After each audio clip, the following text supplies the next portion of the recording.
Ladies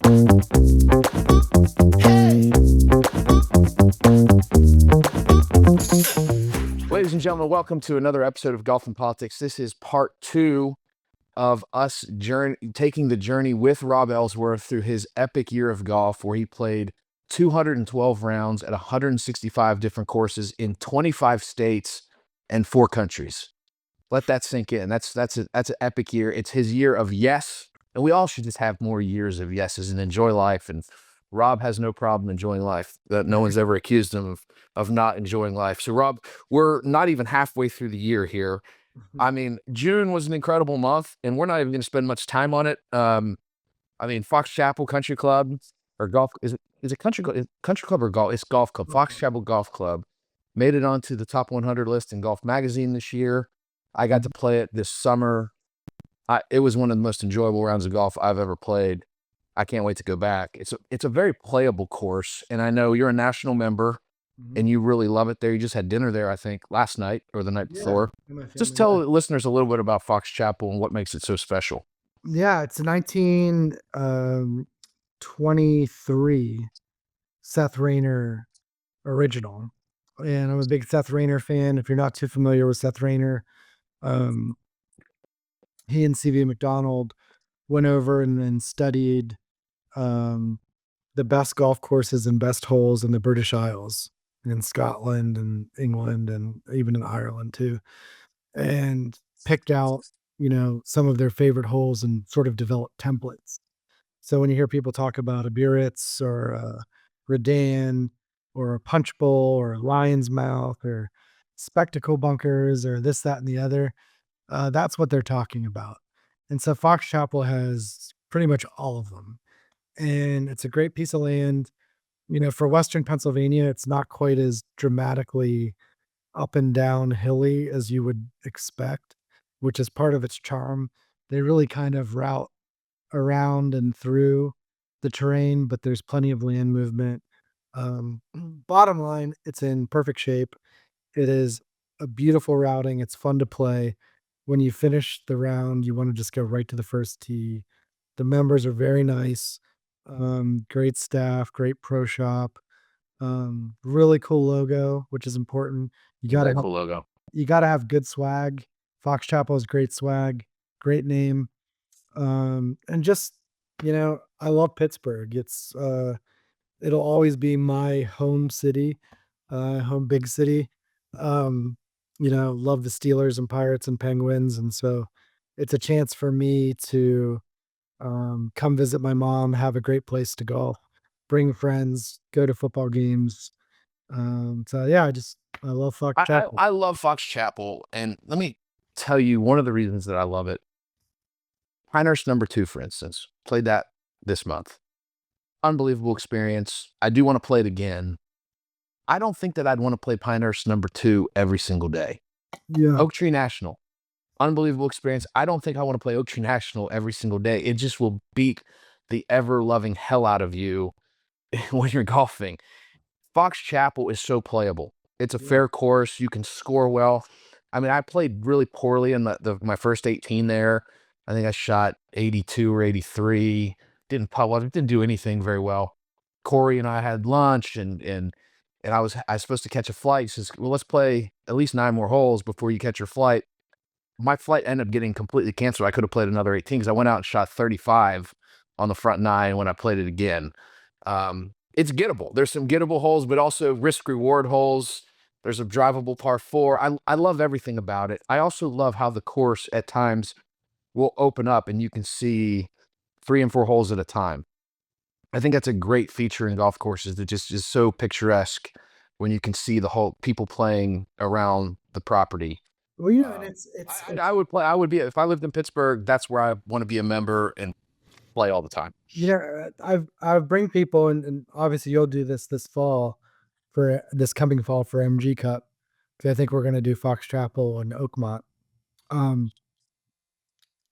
Everybody needs to play Oakmont once, that first time. Go experience that, ass kicking. I love Oakmont. I think it's great, but I'd rather play Fox Chapel every day. And pretty much everyone I've taken to both places, the next time they come back to Pittsburgh, they're like, "Dude, let's just play Fox Chapel the whole time." And, you know, it is That being dead. said, I need to get on Oakmont. I've not played it yet. It's on my list. It has to get Oh, done yeah. Well in done. 2025. Yeah. Consider it done.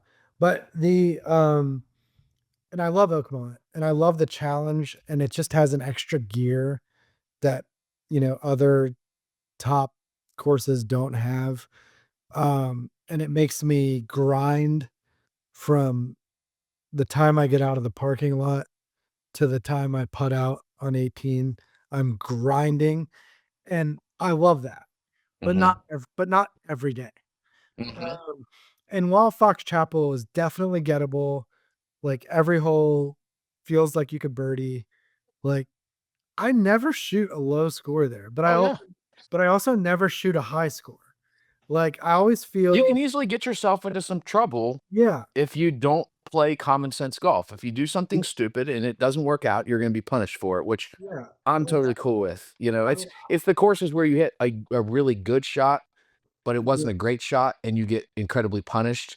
That I don't want to do that every single day. You yeah. know. Like I mean, you're never gonna go to Fox Chapel and like blaze an 85. Like, but it's also highly unlikely that you're gonna go shoot a 68 or a 69. Like, Mhm. I always feel like most of my rounds are between par and a couple over, but, um, it's just it's fair. It's like, if you hit a great shot, you gotta have a birdie look. If your chipping and pitching's a touch off, it's gonna eat you alive. That's right. You're it's gonna expose kinda like RTJ a little bit. Sure.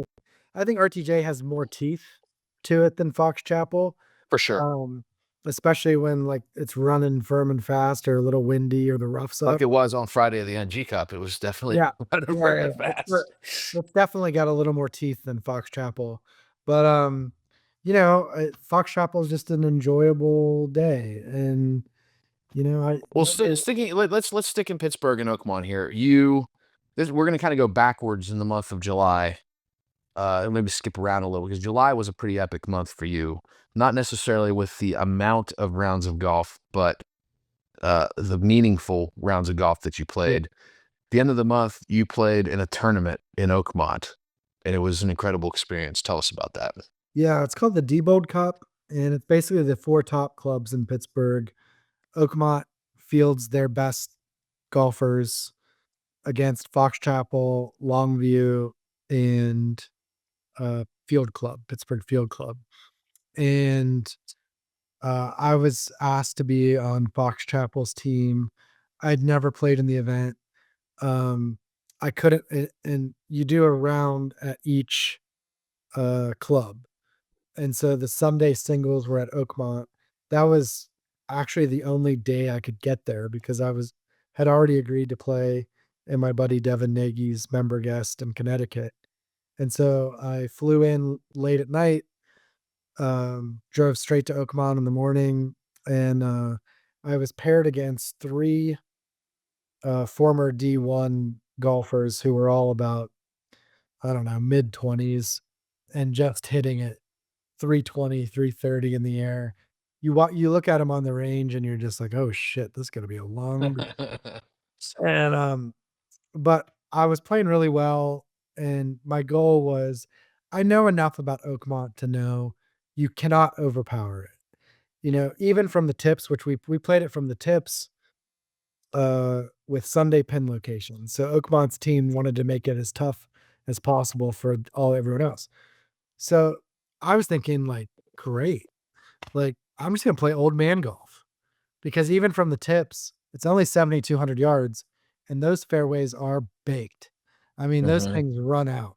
So 7,200 at Oakmont is like 6,600 at anywhere else. I mean, it just runs out. Like, for example, on number 12, downhill par 5, my caddy was like, I want you to put it off the right edge of the left fairway bunker."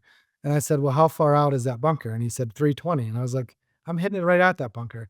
I couldn't hit it 320 if my life depended on it." I hit it in the bunker. It Mm. rolled out all the way down into the bunker, my drive went 320 yards up against the lip. But I only say that to know that I'm watching these younger guys hit, and I'm thinking they're gonna screw up. They're gonna try to overpower this place, and that's not the play. Like, Right.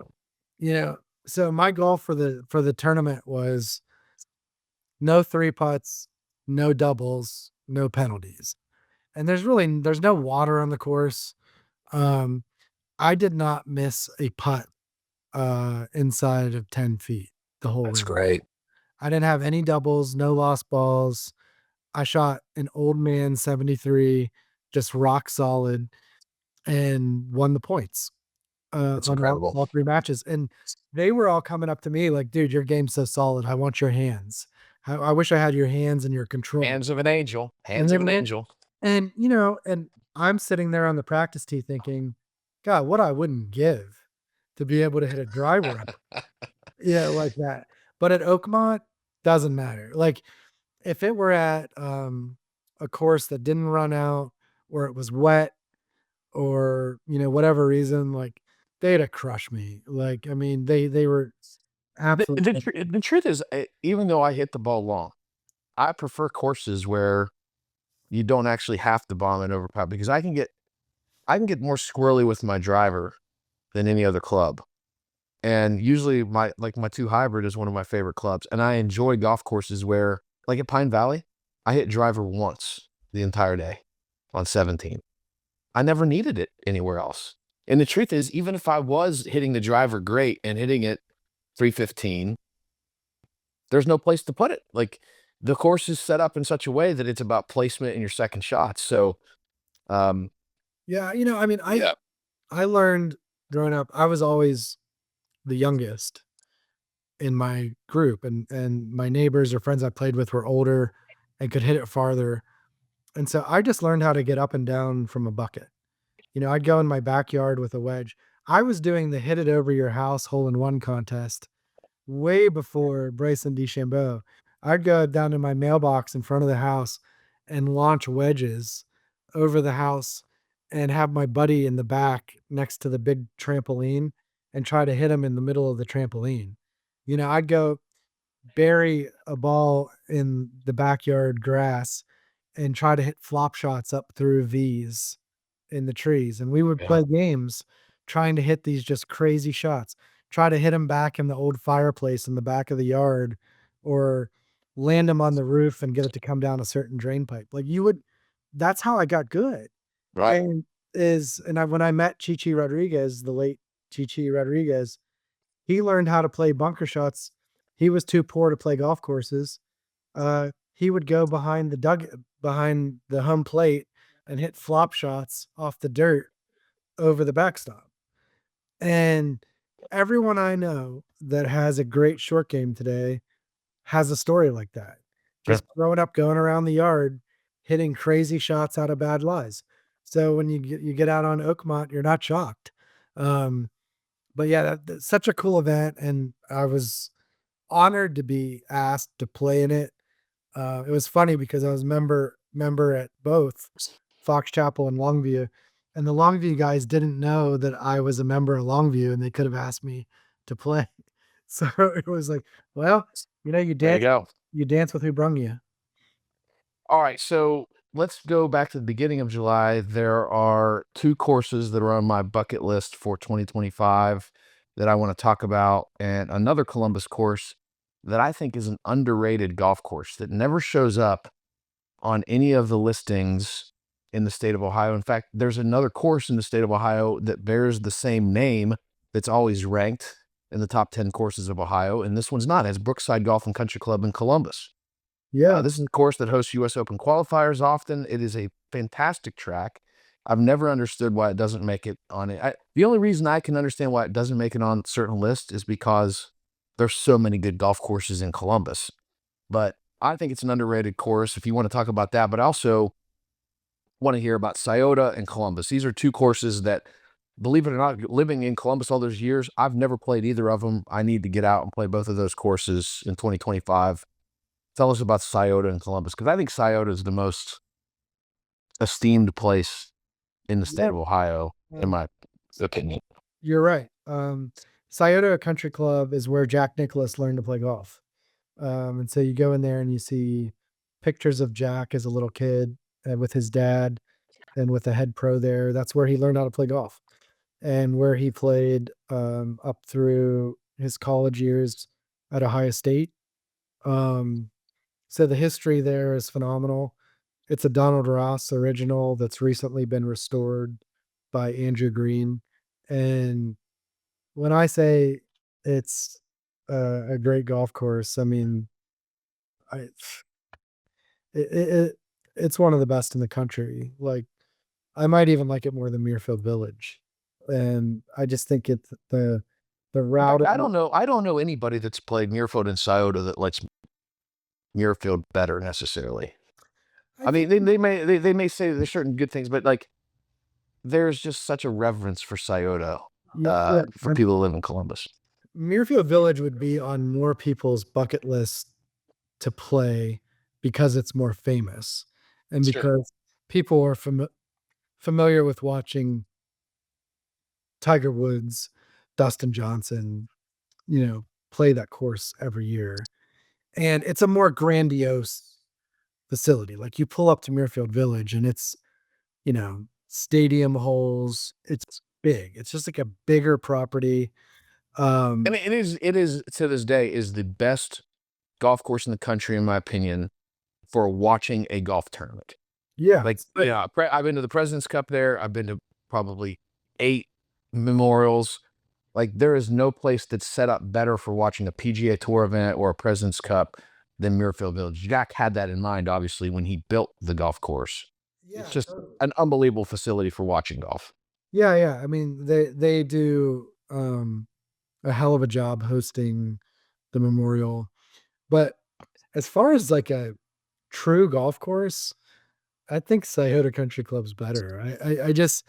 I think that it's just more interesting. Um, and it's equally as challenging. It's fun to play. It's just a cool golf course. I mean, I really can't. I'm trying to figure out a way to say why I like it more without saying anything bad about Muirfield Village because I don't have any bad feelings about Muirfield Village. I just like Scioto more. It's a close call, but I just like it more. And Columbus Country Club is Yeah, I mean, real, and it recently was restored, I believe, and yeah, it's I played it for the first time maybe 12 years ago, and it was all overgrown with trees, and the greens had shrunk. It wasn't that interesting. And I can remember just thinking, well, this is a nothing course. And then my brother-in-law this year was like, yeah, I heard Columbus Country Club, was recently restored. They took out a bunch of trees, exposed all the like ridge lines and opened up the view of the property. And they redid all the greens and bunkers. And it's now one of the best courses in the state. And Ohio has, um, gosh, Ohio has probably like 12 to 15 great golf courses. oh, yeah, Uh, it's Colum- Columbus alone has, I'd say, 6 or 7. You've got Muirfield Village, Scioto, the Golf Club, Double Eagle, Columbus Country Club. I'm a big fan of Ohio State Scarlet, of huh? course. Brookside is a really good spot. Then you go up to Because then Cleveland. there's Brookside and Canton always It does, gets yeah. rated better than Brookside and Columbus. It does, and, I mean, that happens a lot to courses that have really famous neighbors, like, there are courses on Long Island that would be top 5 in most states, but it just so happens they have, like, 15 neighbors that are on the top 100 list or 10 neighbors that are on the top 100 list, so, you get people that go rate these places, and it's not like they have a full month to rate all the best courses, so they pick the most famous ones, and those courses tend to stay on the lists over and over and over and over again. But, yeah, Ohio's got some great ones, Camargo, Moraine, Inverness. Country Club at Pepper Pike, Kirtland, Canterbury. Yeah, I mean it's a golf rich state. You know? Former Longaberger Golf Club is now the Virtues. It got renamed. It's consistently in the top 100 of public courses, Yeah. and it used to consistently host the PGA uh, Teaching Professional Championship, the qualifier to get into the PGA Championship. So yeah, lots of good golf in Ohio. Let's talk about two more things in the month of July, and then we have to get into August and September, which were both just epic months for you. But tell me about this member guest that there's a member and three guests. I've never played in a member guest like that. And you played at Fisher's Island, New York, in a three-person member guest. Tell us about that. Yeah. So well, Fisher's Island, I don't know if you met did you meet Dr. Chardonnay? I sure did. You met Dr. Chardonnay, so he is just Which is not his real name, correct? it's not his real name. His real name's Rob. His real name's Yeah. Rob, but at the end of the round, are his office hours, and he pours a nice Chardonnay around 5 o'clock and just keeps pouring them. Great guy. He grew up on Fisher's Island as a member there. Terrific host. Um, you take the boat over from Connecticut, and I think like when you think about a great experience in golf, obviously we want it to be a good course that's architecturally significant. Um, there's got to be something unique about the day. There, it's taking a boat to go play golf, and like you know, loading your clubs on the boat, taking them off, and it's just a beautiful boat ride out on the Long Island Sound. And Fisher's Island sits right in between Connecticut and Long Island. And you can see Block Island in the distance and Newport, Rhode Island in the distance. And it's just stunning. I mean, it's absolutely stunning. Seth Rayner original. The way I describe Fisher's Island is it's like playing Fox Chapel surrounded by ocean. Wow. Like, yeah, it's if Fox Chapel and Cypress Point had a baby. And so Fisher's Island is in my top 10. And then the other part of having just a hell of a day is like you got to have a unique food item, you Okay. know, a club drink, a club sandwich. And there, the club sandwich is peanut butter and jelly and bacon. And, they make the bacon on the spot. It's got some kind of cool flavoring on it. And, peanut butter and jelly and bacon sandwich. Nothing wrong with that. No, They tell me about this member guest though. So it's a member and three guests. yeah. So Devin Nagy hosted us at Country Club of Darien nearby. And it's basically you play as a group and you keep two scores out of the foursome. And Okay. then there are different games throughout the day. But we ended up taking first place. We had, I mean, it was me, Dominic Hersman. Is a great player. You've played with Dominic. Swings like he's got a swing like Adam Scott's. I was playing great, and then Dr. Chardonnay, who's like a 1 or a 2 handicap, and then Devin, who was getting strokes, and it was his home course, was just like making pars on his stroke holes. That's great. And so it was just one of those things where the stars aligned, and we won a shitload of pro shop credit, got some cool swag at Darien, and just a cool day. We're all after press shop credit. Hell yeah. That's what we all want. So finishing up in July, you also celebrated a very important milestone in your life in Sun Valley, Idaho. Tell us a little bit about that. Turned 40, you know? Welcome to the club. Yeah, it feels about the same as 39. But no, it's good. I wanted to celebrate with family, good friends, and Idaho is very important to me professionally. It's where I got to work for Walt Minnick in Congress and got to be the youngest chief of staff, I think ever. I think I beat Will Heaton out for that. For luckily had a better exit too. Yeah. But I'm not shitting on Will. Yeah. But nice guy.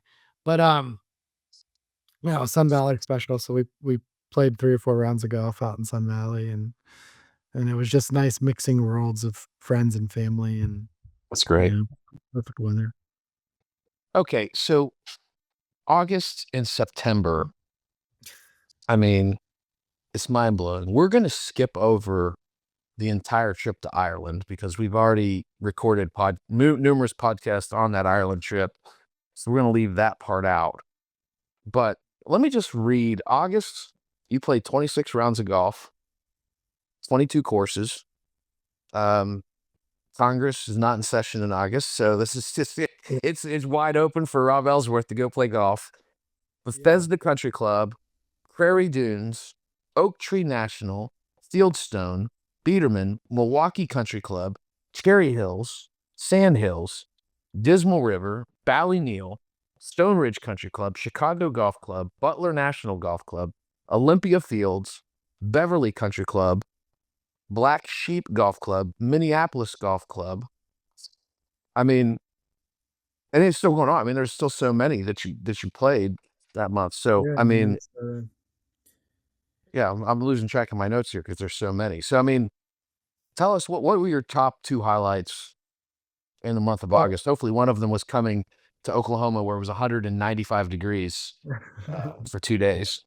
no, I love that trip. The First of all, I need to say that people are like, well, how on earth do you play that much and work? Like, so Congress is in recess the entire month of August. Um, if Congress is gone, I don't need to be there. Um, and to make that even more, interesting, it's an election year. And so in election years, um, there's not much going on in Washington, D.C. All the action's back in the States and it's campaign season. So I'm kind of Trust on me, the I know. I'm on the opposite schedule of Matt.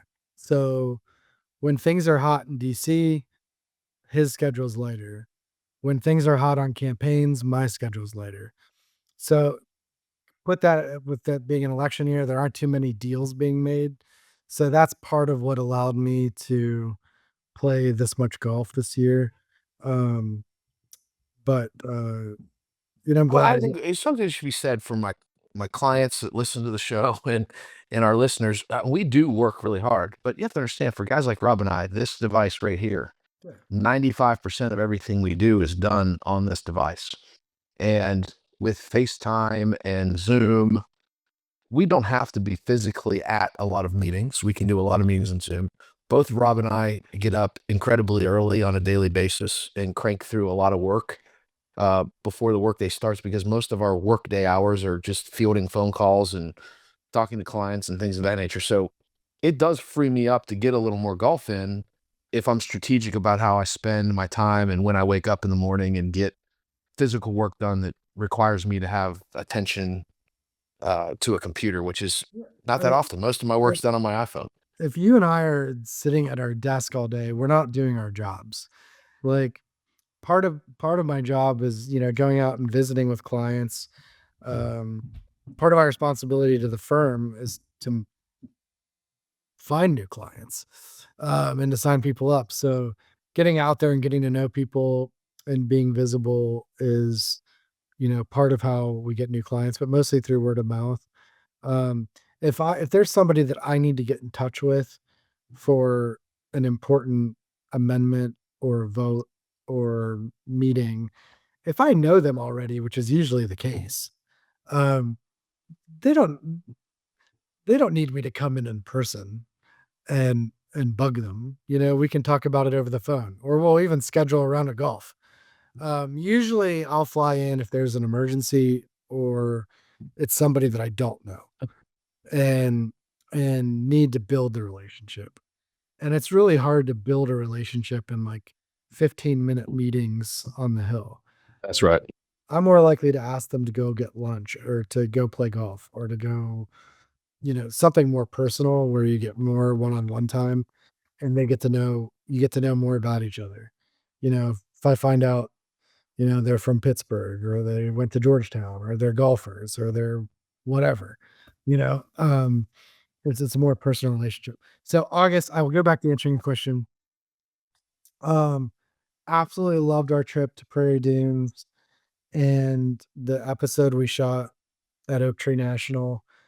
Yes, it was really, really, really, really hot.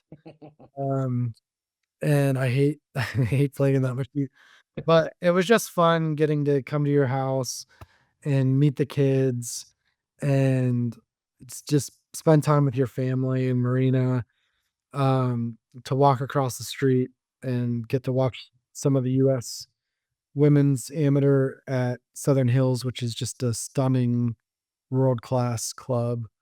But just getting to spend time with you, really mate was more important than even the golf because Yeah. we talk on Zoom a lot and on the phone, but it was really just good to get to, you know, Absolutely. It was a great go time. at your house. And I think really the true the true love story of the year happened between me and your guard dog. Um, who when I showed up, he wanted to absolutely eat my face off. And by the time I left, we were best of friends. Mulligan, where you at, buddy? Mulligan wanted to eat my face, Oh, here he is. Come but here, boy. now we are good friends. Come here And and say hi. Come here. There he is. There you are. How you doing, buddy? there's Mulligan. Say hi to your friend Rob. We're talking about you. There's Mulligan. Yeah. I think we caught him off guard at like, you know, It was like 1 in the morning when we got back from Prairie Dunes that night. So, right, how good were those golf courses and absolutely oh, they're love. both hard too. I mean, Yeah. Prairie Dunes. I shot 66 at my home club the day before you showed up. Just had one of those rounds. I couldn't miss a putt, hitting every fairway, just playing great. Turned around at Prairie Dunes and shot an 89. I was in what do they call it, the Gunch up Gosh. there. I mean, all day long. It was just horrible. I kept calling it the Grundle, but yeah, the whole All right, so you go to Ireland. We're gonna skip over that, but then you come back and you have an epic New York swing in the end of September. well, Tell real us, tell us about that. well, right before Ireland, I did a Minnesota trip, and the highlights there were White Bear Yacht Club, which was, just outstanding course. Yeah. One of my favorites, and Minnetonka Club, which was another good down on Ross. So had a great trip there with the Hersman family, and they have hosted me there multiple times now, and just always enjoy going to see them.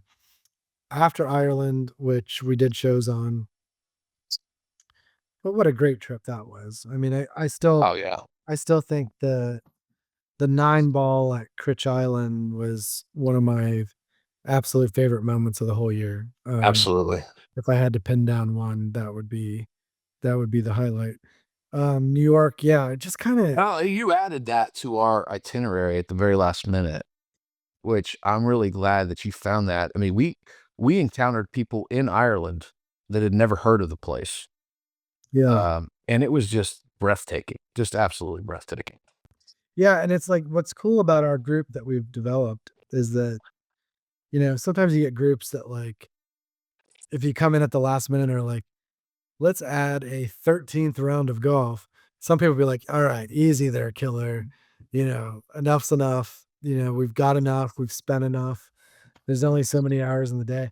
But our group was like, hell yeah, keep going. That's right. We had all 8 of us were all in for the golf and nothing else. We weren't there to tour castles, and we were there for the golf and the pubs. And well, ultimately for guys like us, what else is there in Ireland to do? So it was a great trip. Such a good trip, such a good group of guys. I hope that becomes a regular crew. Well, the New York trip, I met a new friend in July out at Sandhills who invited me to come play National Golf Links and Shinnecock. And so you get that invite, you do it. I mean, I don't care if you've done it before, you go do it every time you get that invite because, you know, probably the two best courses side by side in the planet. And Can I interrupt you real quick on Shinnecock? yeah, Are you too young to really? Do you remember Corey Pavin winning the U.S. Open at that's a Shinnecock Hills? that's my first US Open that I really Okay, remember watching. I wa I it I was was like striking to me as I was a freshman in high school, or about to be a freshman in high school, I think, and just taking up the game of golf. And I remember just being blown away that even par won a golf tournament. And he didn't, Corey Pavin didn't hit it very far, but he kept it in the fairway. yeah. And it was so hard for the guys that hit it in the rough, just so hard. If you wanna be more impressed with Corey Pavin's victory, Google the Cleveland Oh Iron. yeah. The He was ugliest golf clubs in the history of golf, no question. like, they look like something that I'm sure Corey was playing with. Like, while he's catching strays, he's not even here. I'm kidding, Yeah, just kidding, just kidding. Um, yeah, so and then I just there was a group there, and we ended up putting together a week-long trip after the Solheim Cup, and we played, like, 7 or 8 top 100 courses in New York in a span of, like, 6 or 7 days. It was, like, um, Bethpage Black, Shinnecock National, Garden City, Piping Rock, Sleepy Hollow, and, Quaker Ridge. So that's at least 7 top 100s in, like, a span of a week. Um, incredible. yeah, that's pretty tough to beat, and the year just kinda just got more and more egregious from there, but, um, what a great month. I think I left from the we went from there to, like, Connecticut and Rhode Island and then France and just nuts. Yeah, let's get I mean, so October, MG Cup, we've had a show on MG Cups. We'll let that Yeah. go. Epic weekend. Let's go on to France. Let's talk about golf in France. It's not a country that necessarily comes to mind when people think about golf. First and foremost, it's not probably top of mind, but there's some incredible golf courses in France. It's hosted an Olympics, obviously, this past year. So tell us a little bit about your experience over there. Yeah, so, I mean, it was a special week. I mean, start meeting everybody in the airport at Charles de Gaulle, and, I actually met Jake Marvin, who was on our show, um, in a coffee shop in the airport, um, when upon arrival, and, he's since been on the show, and we just did a golf trip to San Francisco. I mean, that's how these things you know, Develop, yeah. how these things develop, um, but the courses there, Morfontaine was easily the best of the bunch, without question my favorite. Um, Chantilly, Fontainebleau, Le Bord, which is the top 100 in the world. Same with Morfontaine. And France really is not really thought of as a golf destination.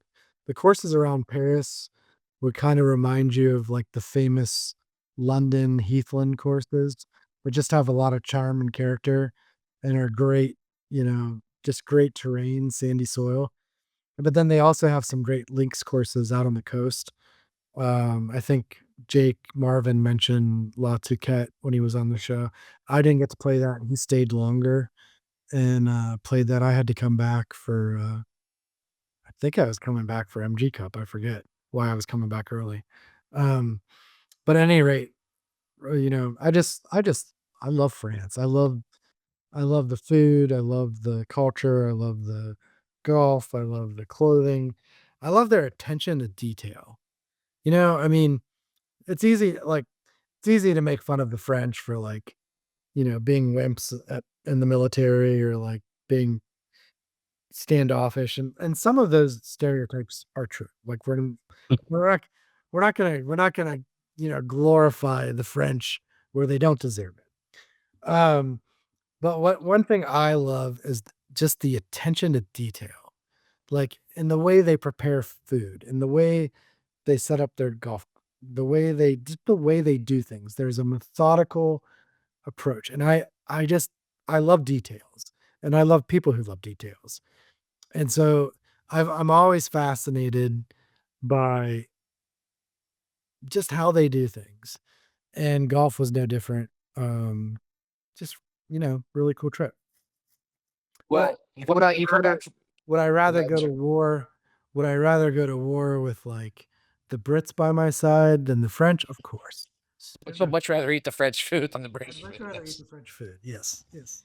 Um, Here's an example. You came back from France and you go down to Texas, and this is an example where you and Brad were kind to invite me to join you at Barton Creek.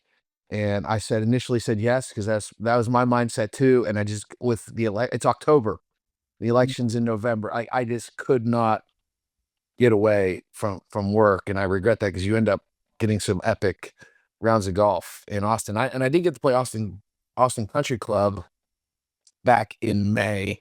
Pete Dye designed where they used to hold the World Match Play, great track. But tell us about Barton Creek and tell us about Austin Golf Club because that's a really unique place. Yeah, Barton Creek was cool. We represent um, Amherst Holdings. Sorry, I was just catching my breath. Amherst Yeah, there's Holdings. so many golf courses we're talking about. It is exhausting here. We got to catch our Yep. breath a little bit. You just read Yeah. this off. I've also had like 8 cookies today, so there's that. Um, um, Barton Creek, it was an event for Amherst Holdings, who's been a client of ours for a long time. Wonderful, wonderful, wonderful people. The CEO is is a member at Austin Country Club as well, and his son plays golf at Stanford. And he does this big golf tournament for charity every year and raises, gosh, like $500,000. Um, big, big money, big money event. It's the kind of money I would like to be able to raise at some point through MG Cup, but it's tough to do. We're gonna do it. It's gonna get Yeah, done.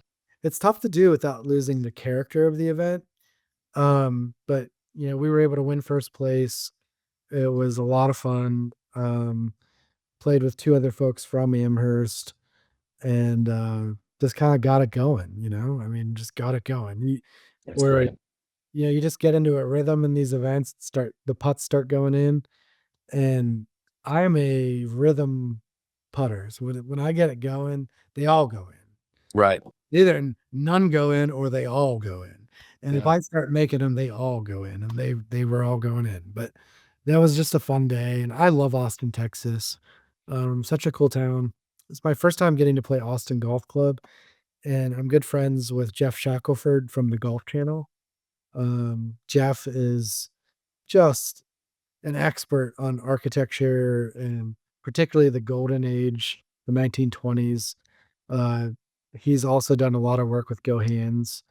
So if you're a frequent watcher of the Golf Channel, you know who Jeff Shackelford is.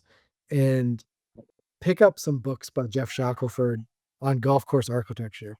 I think he has one that's like, you know, it's golf course architecture for not for dummies, but for like people just getting into it. And it's so well done. Making a note to do that right now myself. Yeah, Jeff Shackelford and his dad, I did not know until this day, played on John Wooden's teams at UCLA and won like 3 national championship rings. And he's in his 70s and he's still tall as hell and a great golfer. And we played Austin Golf Club in like sub 3 hours. And he Wow. was just a wealth of information. It's Ben Crenshaw's home course. It's he designed it. Bill Core did the routing, but all the details are Ben. And so the greens are just really cool.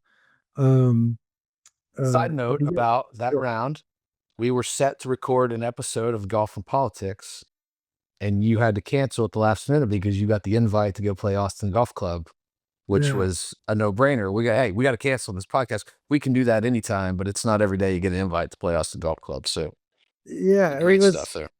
and a great member and just one of those guys that just an interesting human being, and very a wealth of information, great stories, great host.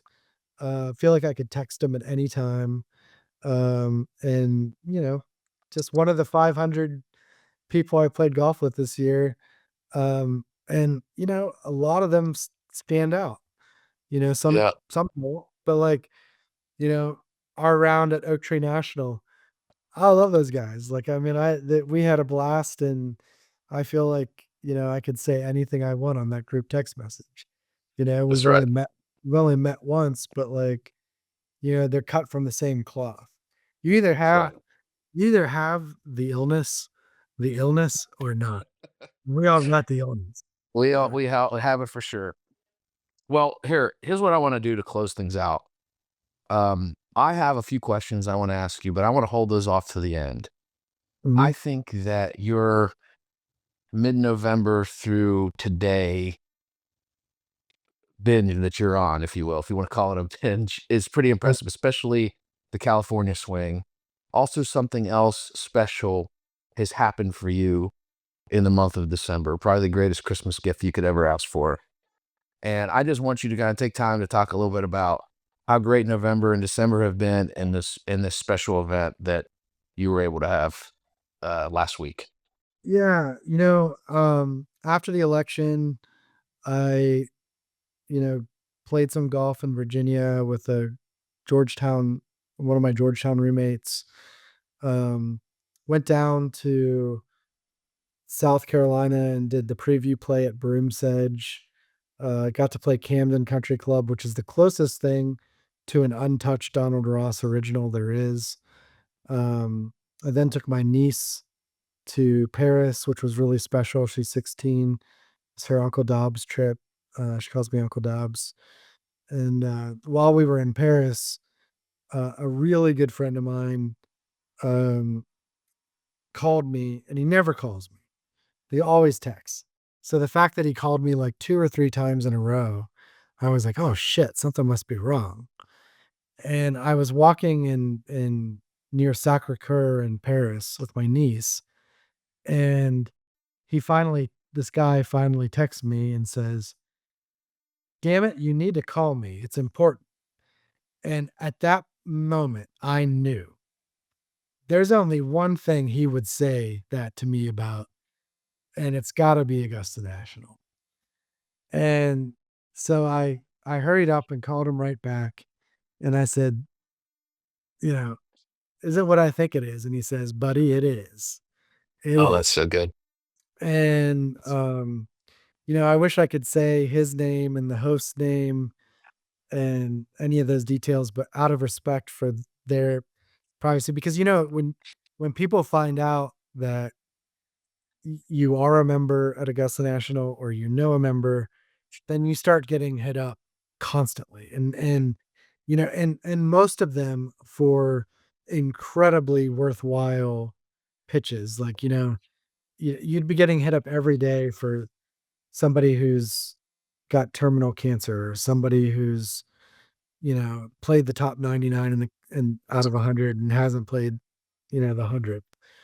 And there are so many stories like that there's just not possible to entertain every single ask. And so, out of respect for the club and the member, I won't give away any personal information. But I will say that it was the best golf experience. Getting to go play Augusta National was the best golf experience of my life, bar none. Um, I was actually I put it together a golf trip in San Francisco in December before I found out about the Augusta invite. And I had invited some special people to come play with me.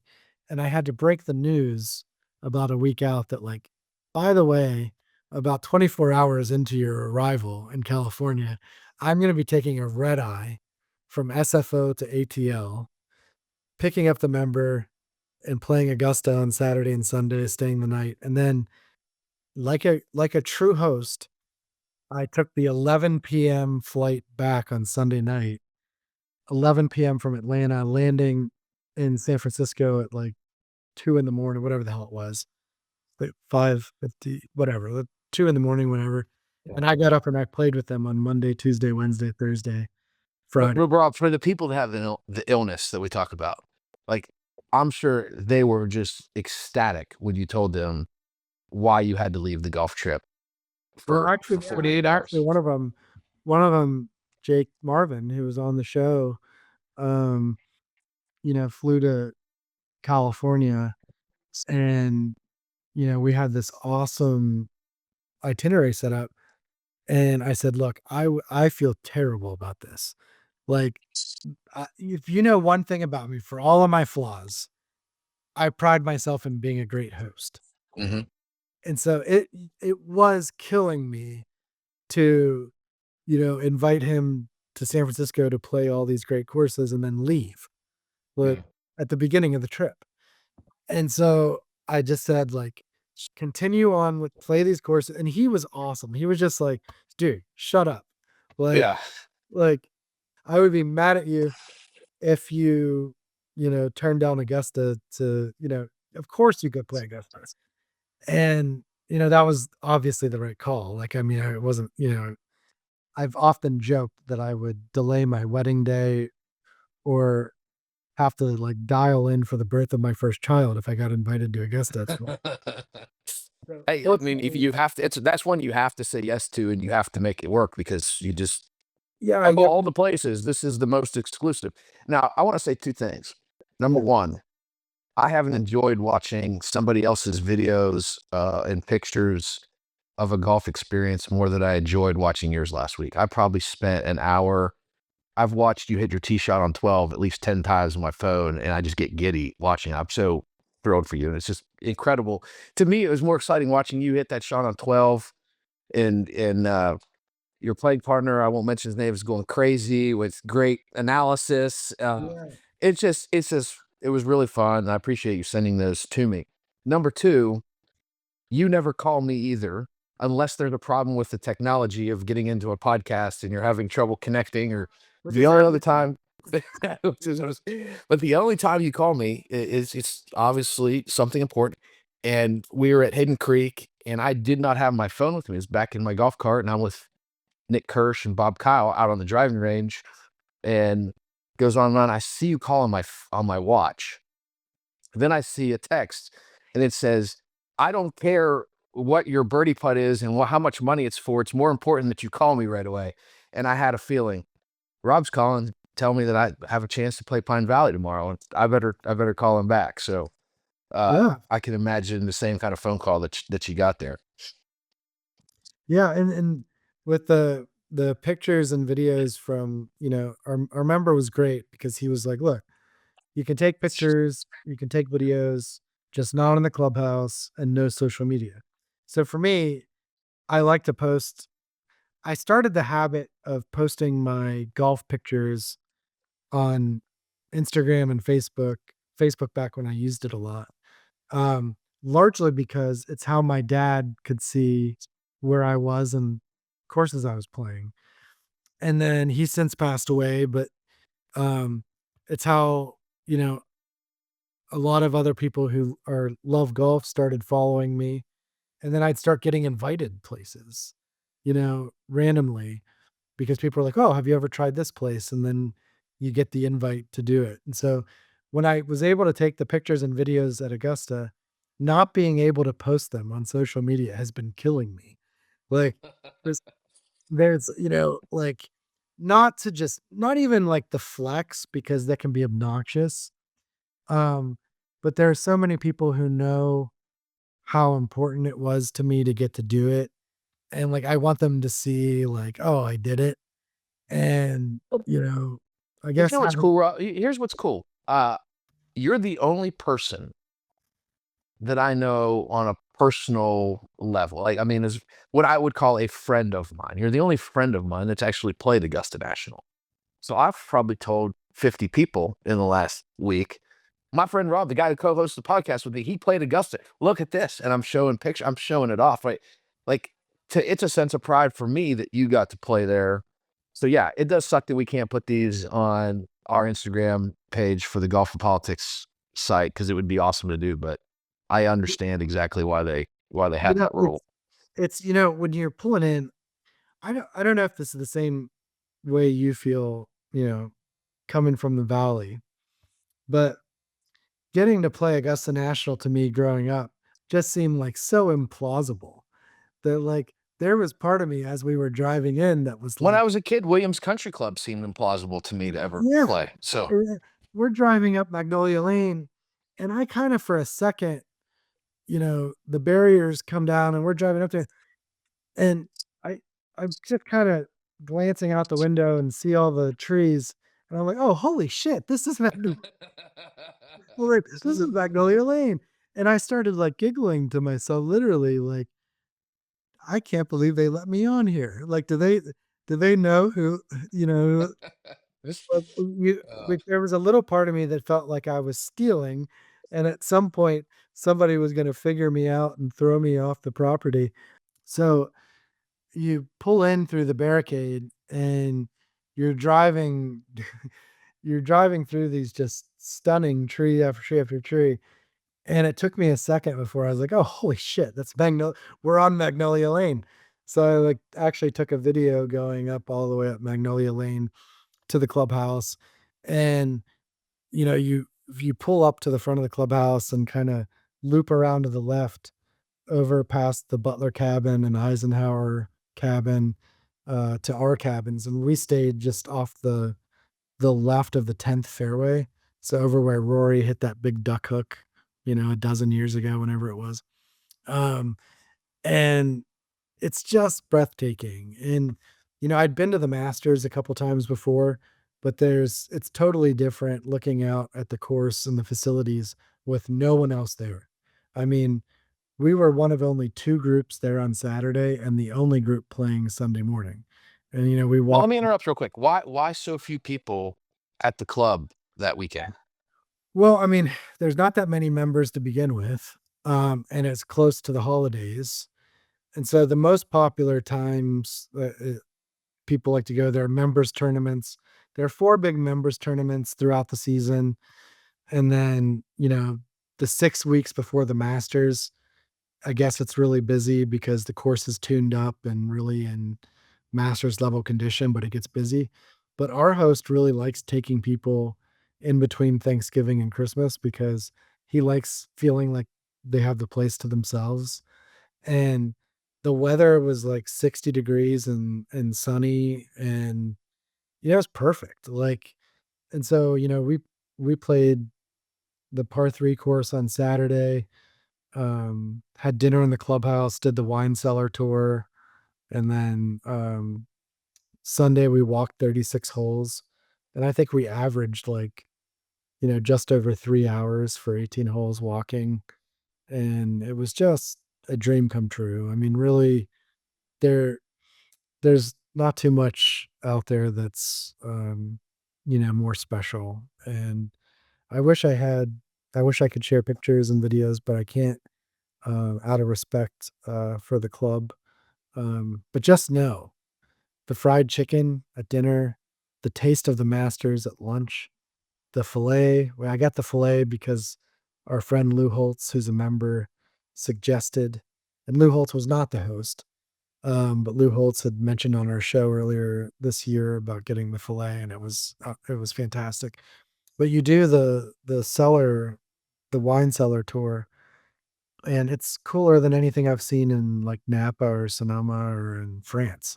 Like, you know, they'll point to a bottle and be like, this was stored for President Eisenhower, General Eisenhower, for General Eisenhower. This was stored for Bobby Jones, Clifford Roberts. Um, what was your favorite Masters ever? And I said the 97 Masters. And they said, oh, here's a leftover bottle from Tiger's first champions dinner. It's such and such from such and such. You can't, no one else can compete with that. Are there courses that are as good or better? Yes. I think Pine Valley is a better golf course, but does anything compete with the overall 2-day experience? No, not even close. Like, it's too freaking cool. The member pro shop, the special logo, the way they treat you, um, absolutely top notch. Um, yeah, it was worth the wait, an honor to play it. And I can't believe I got to finish the top 100 um, at Augusta. It was just a dream come true. Well, Rob, thank you for sharing that. And it's this journey, going through this journey with you has been a lot of fun. And the truth is, we probably only talked about 20 of the courses that you played over the course of the year. If we were to talk about every course that you played in 2024, it would be a 12-hour podcast plus. And I don't think anybody has the patience for a 12-hour podcast. This is going to end up being an hour, two parts, an hour each. I want to just close this out with one question and let you finish. You met and played with over 500 people this year. Some old friends, some new friends, total strangers that became friends, etc. You know, what were those relationships mean to you in the long term? And also, we're in a very politically divided America in a lot of ways. You and I are divided on how we view politics and think about things. But how does golf and those friendships bridge gaps um, when you're out there on the golf course? And surely a lot of the people that you made friends with this year, you don't agree with politically, but how do we as a podcast be an example to others to not cut people out of your life because you disagree politically, but we'll find ways to get out on the golf course and play, or if golf's not your thing, get out and go to dinner and have coffee with people and have conversations with people that you disagree with. I think that, one of these things that I heard Bill Clinton say, and I'm a big Bill Clinton fan. I know you're not, but I'm a big Bill Clinton fan. And he talks a lot about um, it being all of our responsibility to expand the meaning of the word us and shrink the meaning of the word them. And that's sort of something that I'm working on, um, both personally and professionally, of finding common ties. And really, when you get down to it, whether you're Republican, Democrat, or whatever, um, we all basically want the same things. We want ourselves and our families to be healthy, to have a roof over their head, to be happy, to be safe. Um, and we have different ways of getting there. But I think that what's most important for me is I like being around people that have a good sense of humor, are smart, curious, and that I can learn something from. And I feel that way about you. I feel that way about a lot of my conservative friends. And so I think if you let the relationship get you know, off the rails and you stop forgetting the common ties of, us and start treating each other like the other, Mhm. um, then, you miss the plot. The whole point is, hey, we both like to golf. We both love our country. We both love our families. We both want, you know, to see all of us get to a better place. But you do that through finding common ground and not expecting the worst out of each other. Like you know, I don't for a second think that it is your goal to wake up in the morning to hurt our country.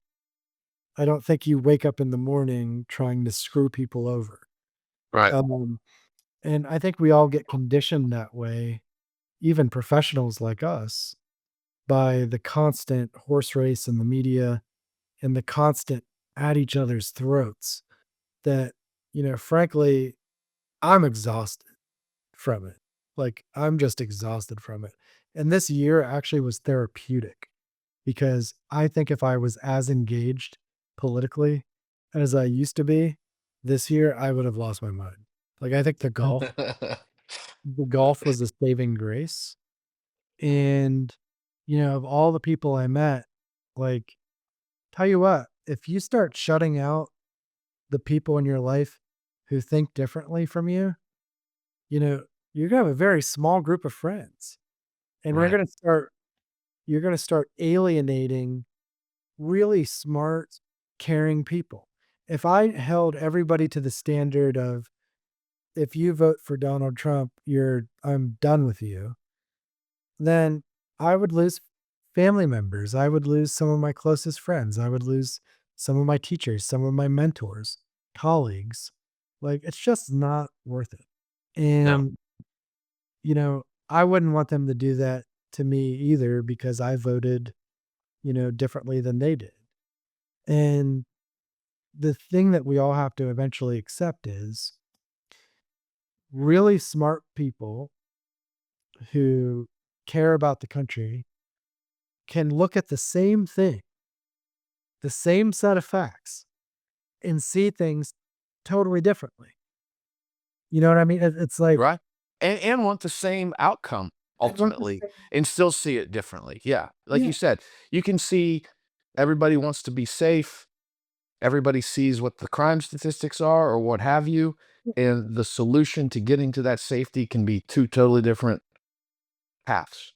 And Right. Yeah. I think that if we, when I hear people saying like, and this came this time around from liberals, but also both sides do this, right? Where like, I'm not associating with my family members that voted for Trump, or I'm not associating with my family members that voted for Kamala Harris, whatever. If that's the way you're treating it, like, how are you going to get anything done when you stop and look at the numbers that just about as many people voted for Donald Trump as voted for Kamala Harris when it's all said and done? Yeah. And not all those people are bad people. Like, and you've got to sit down and start to think through why do they think that way? What these solutions that they're coming up with, why do I actually disagree with them? Is it because the party leader told me to disagree with it, or is it because it actually isn't the Well, right policy and here's why? So you can't have any give and take. but we're so carved up, you know, the best test ever is to watch 1 hour of Fox News at night and 1 hour of MSNBC. It is 2 different. It's like two different worlds. Yeah. Yeah. Yeah. Like, you'll you're not gonna hear MSNBC say anything nice about Donald Trump, and you're not gonna hear Fox News That's right. say anything nice about the Democrats. And so if you're watching that every night, and you gotta think about this, if you're MSNBC or Fox News, it's a business. Right. You're catering to an audience, You right? gotta I sell mean, ads. So it's like, the only way to keep people glued in 24 hours a day, 7 days a week is to keep them entertained by either scaring the shit out of them, pissing them off, or making them laugh. So they've both become really good at knowing who their audience is and keeping them glued so that they can sell them ads. Like, I used to joke with my dad. I said, you know, how I know, they know you're old and you're watching Fox News is because every commercial in Fox News is for like Preparation H, gold coins, and whatever else. And you look at MSNBC and the ads are all clearly targeted to like a more liberal audience. So they know what they're doing. And it's dividing the country. Division makes good ratings.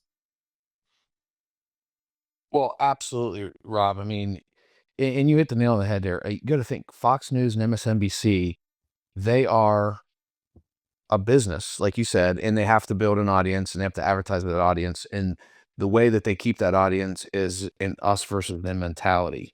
It's like if you're a Pittsburgh Steelers fan and you want to have a business with Pittsburgh Steelers fan, you put out good information about the Steelers to get them ginned up to hate the Cleveland Browns and to hate the Baltimore Ravens and the Cincinnati Bengals. Well, it's the same way with cable news. The whole goal of Fox is to get people on the right to feel like everybody in the world feels the same way they do. And the few guests that they bring in that don't agree with them, oh, I can't, how can anybody agree with that guy? That guy's crazy, And so Well, you end up just having groupthink and you end up associating only with people that think the way you do. And there's so much. that's not a good thing. It's all shock and awe and clickbait. So, like, since the election, and I'll be honest, like, not a happy night. It was a shitty night for me, um, and half the country. But, since then, I've not watched cable news once. I haven't listened to any of the podcasts I listened to the whole way leading up to it. I'm not even like reading any of the clickbait of it. I'm just following my clients' issues through like BGov Terminal and Politico Pro and just in the weeds policy stuff, like covering what's going on politically at like a 50,000 foot level, just because I need a break. Sure. I need a break from it. Like, I am so sick and tired of talking points and slogans and polls and analysis and punditry. And like, it's like, you know, no one ever gets held accountable for being wrong. Like, if your poll, it's like Yeah. the weatherman doesn't get held accountable for being wrong. Well, some pollsters do because I won't hire them. If they're wrong more than Well, once, I'm done with them. So, and then like the ESPN coverage of like when the Steelers lose, it's like they're never gonna win again.